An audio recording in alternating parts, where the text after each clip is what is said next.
Pak Jokowi, tadi Bapak menyebutkan bahwa di era ekonomi kecerdasan ada lapangan kerja yang akan terbuka. Tapi apakah bisa dimaknai artinya banyak juga lapangan kerja yang bisa tergantikan? Ya, dengan catatan asalkan ya, asalkan kita mempersiapkan, kita mengenalkan, kita mentraining, kita itu siapa? Ya pemerintah, ya industri, ya private sector, mempersiapkan betul, mentraining betul, sehingga generasi muda kita, pelajar kita, masyarakat kita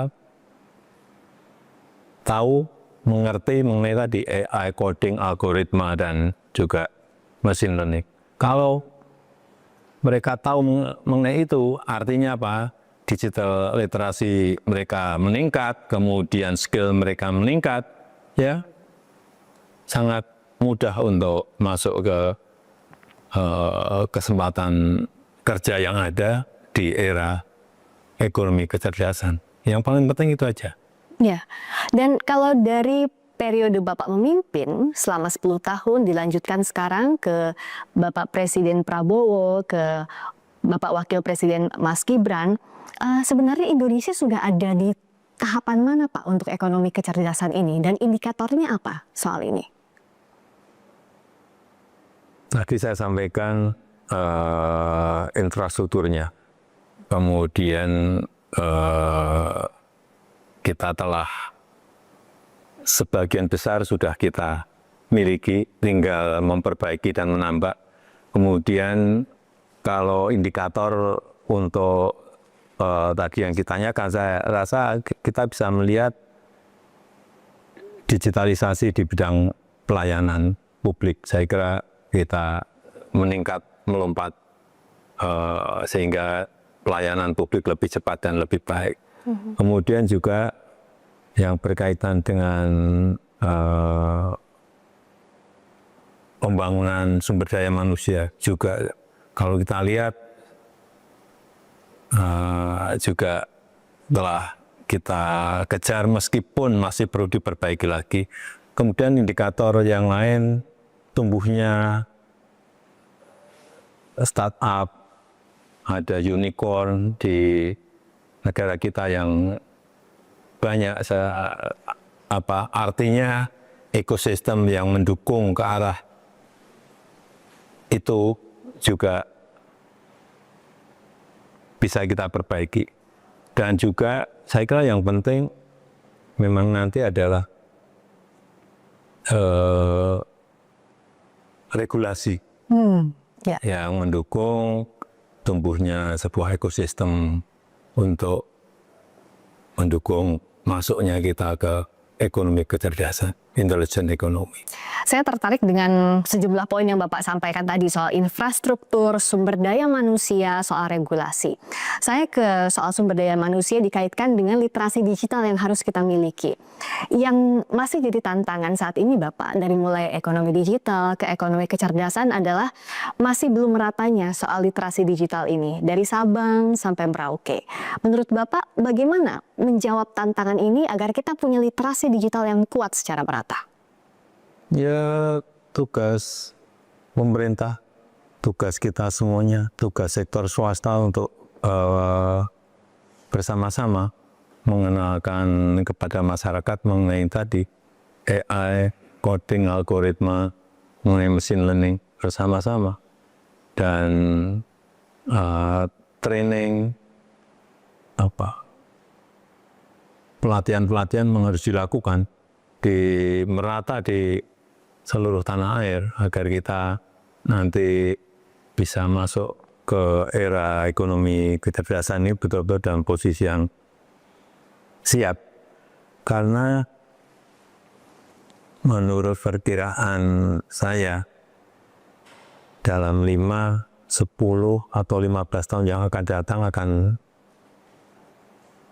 terjadi revolusi besar dalam penggunaan artificial intelligence.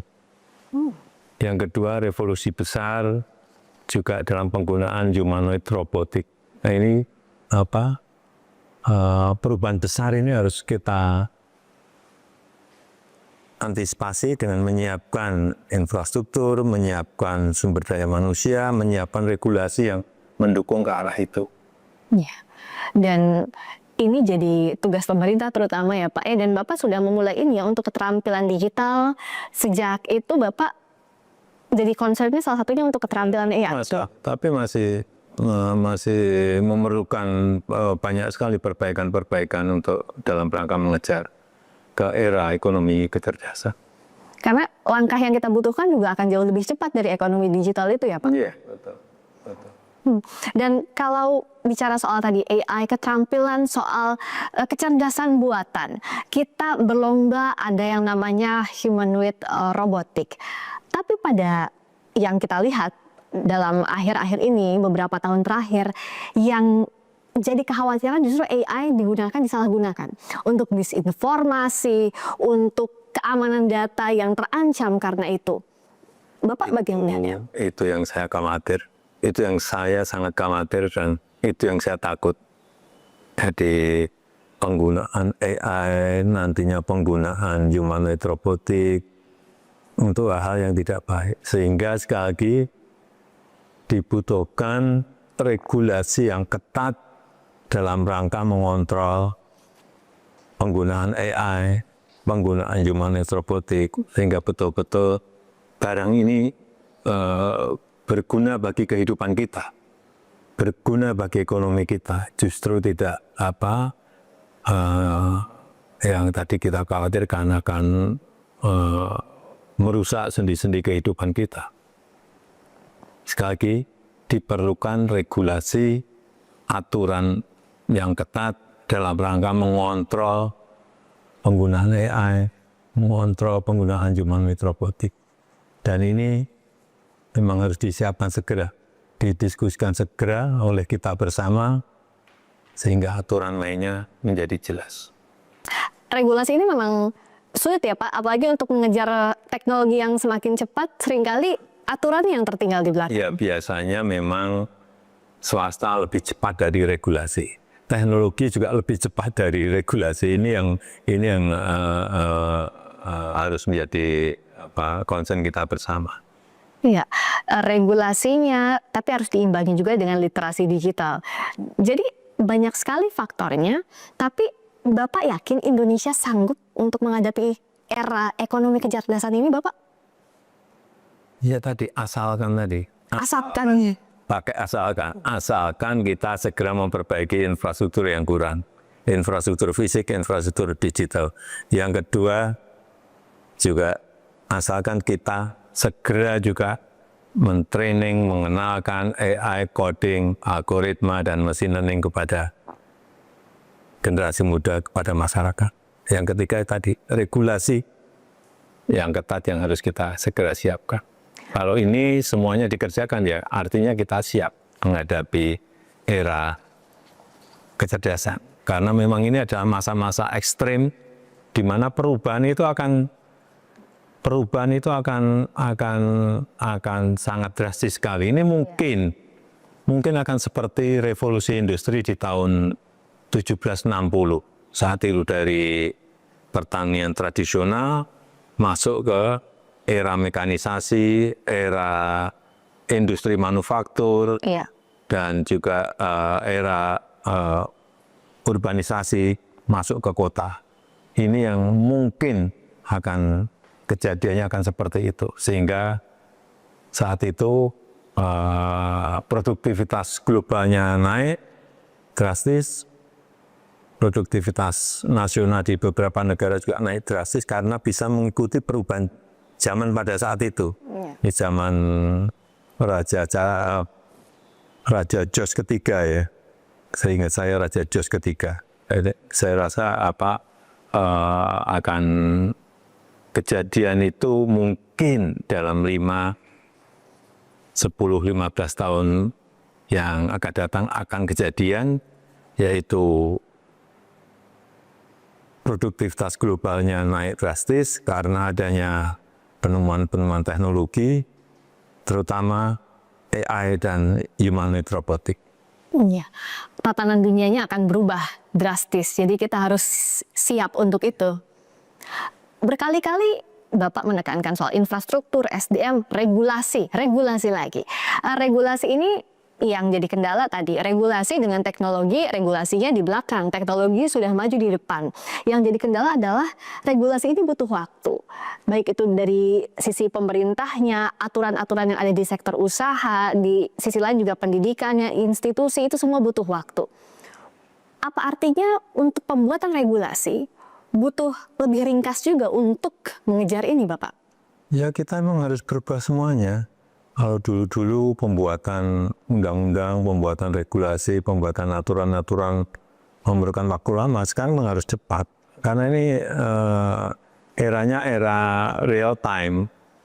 Jadi semuanya diolah secara real time untuk menghasilkan sebuah keputusan yang cepat dan tepat. Kalau enggak lagunya masih lagu lama terus ya kita harus ngomong apa adanya, kita akan ditinggal.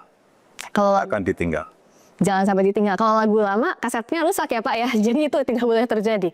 Nah, dengan ini artinya butuh ada keinginan, ada kemauan, begitu kan Pak?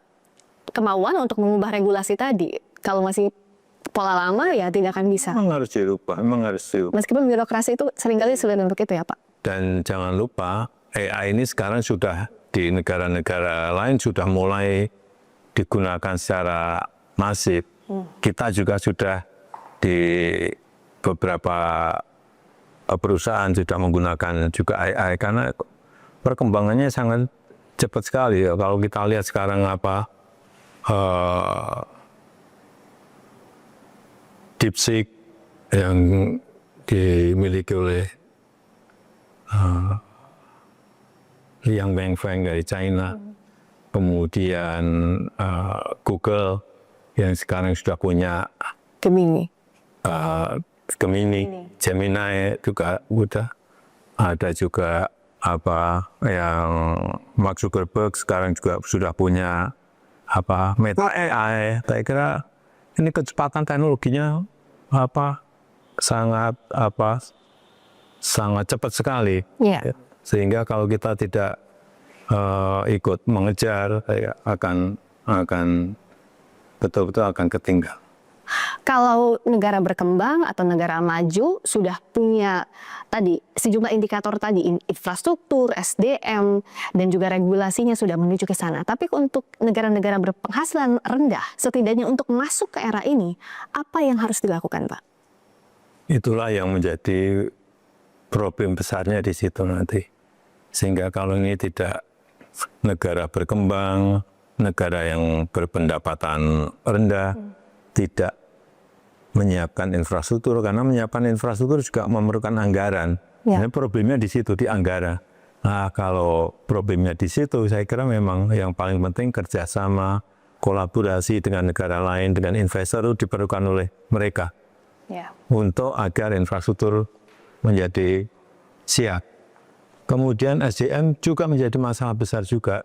Ini sehingga memang yang saya takutkan adalah gap antara negara yang berpendapatan rendah dengan negara maju semakin lebar karena adanya penemuan-penemuan teknologi baru ini, terutama AI dan humanoid robotik. Kalau pola pikirnya harus baru, kalau perangkatnya harus baru, ekosistemnya harus baru, berarti harus ada yang diredefinisi, harus ada yang didefinisikan ulang soal ekonomi kecerdasan ini.